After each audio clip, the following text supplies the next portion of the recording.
Hello, very good morning and welcome to Athavan newspaper highlights. Today is Saturday, 17th of December 2016. This is Edward with the highlights of today's English newspapers. As usual, we have three newspapers for the highlights: Daily Mirror, Daily News and Ceylon Today. Firstly, let's have a look on the Daily Mirror. The main headline says, Development of Martala, Government Open for Suggestions.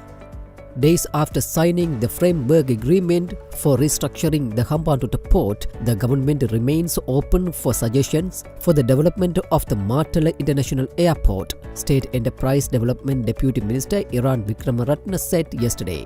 He emphasized the fact that the airport was a white elephant, but however the government hoped to consider business propositions rather than developing it as an international airport. Government in search of lands to set up more industrial zones.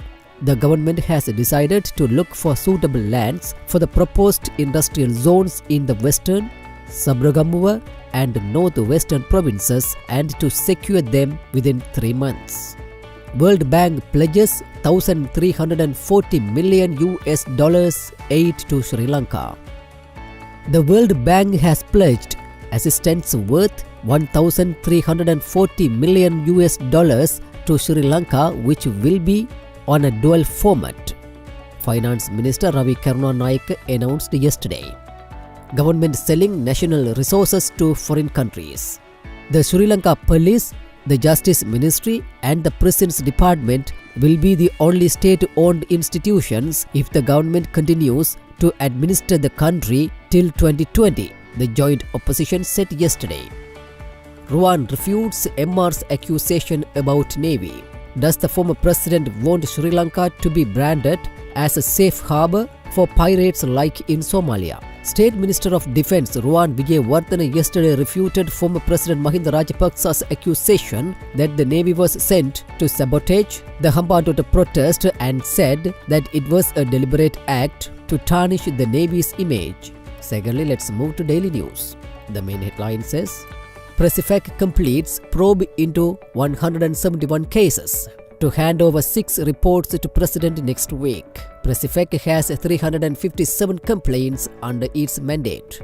The Presidential Commission investigating serious acts of fraud, corruption, abuse of power, state resources and privileges has completed investigations into 171 cases coming under its mandate. Presifac will hand over 6 reports to President Maithripala Sirisena in the coming week, providing details on 6 cases on which it has completed investigations. The Presifac has 357 complaints coming under its mandate. Investigations pertaining to 36 complaints are proceeding, while we have completed investigations into 171 complaints, said the Presifac spokesman. Malaysian, Sri Lankan leaders call on nations to reject terrorism. Malaysian Prime Minister Datuk Seri Najib Razak and President Maithripala Sirisena yesterday called on all nations to reject terrorism. The two leaders were unanimous in their rejection of violent extremism. They also expressed strong condemnation of terrorism in all its forms and manifestation. Both sides agreed to continue sharing information and best practices with a view to address the challenges posed by terrorism and their traditional and non-traditional threats, they said in a joint statement after bilateral discussions. Malaysia to explore new investment opportunities in Sri Lanka. 5 agreements signed. Malaysia is ready to explore new investments opportunities in Sri Lanka, Malaysian Prime Minister said. President Maithripala Sirisena, who is currently on a state visit to Malaysia, held bilateral discussions with Malaysian Prime Minister Najib Razak at Prime Minister's office yesterday. A colourful welcome ceremony was organised at the premises of the Prime Minister's office to welcome the President, who was also accorded a Guard of Honour by the Armed Forces. Finally, let's move to Ceylon Today. The main headline says, Rupee hits record low, declined by 49 cents to 151 rupees 23 cents against US dollar. The exchange rate fell to its lowest value ever at yesterday's trading amidst foreign exit from the government securities market, Central Bank of Sri Lanka data showed.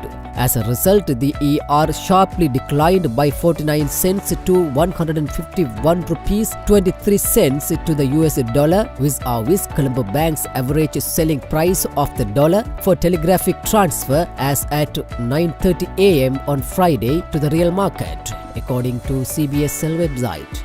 Malaysia accords Sirisena warm welcome.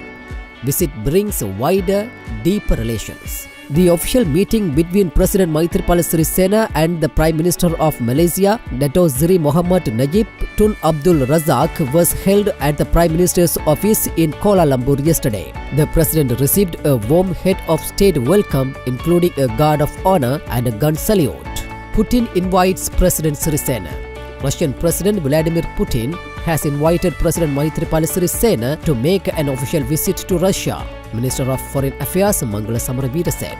Rejecting Sirisena's SLFP chairmanship, SLFP summons Sanath Nishant.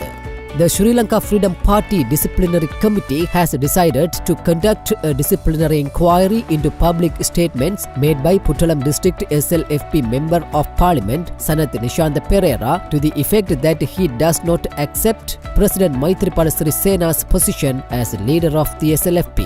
Karunanidhi back in hospital. Leader of the Travada Munnetra Kalagam and former Chief Minister of Tamil Nadu, Dr. Kalaignar M. Karunanidhi, has been readmitted at Kaveri Hospital, Chennai, 15 December night with breathing difficulty due to throat and lung infection. Treatment has been initiated to clear his infection, the hospital sources revealed. They said he is under treatment and his condition is stable. It was only on 7 December that Karunanidhi was discharged from the hospital after being admitted on 1 December for optimization of nutrition and hydration. With that, let's come to an end of today's paper highlights. We will come with more news tomorrow morning. Thanks for listening to Athavan Newspaper Highlights.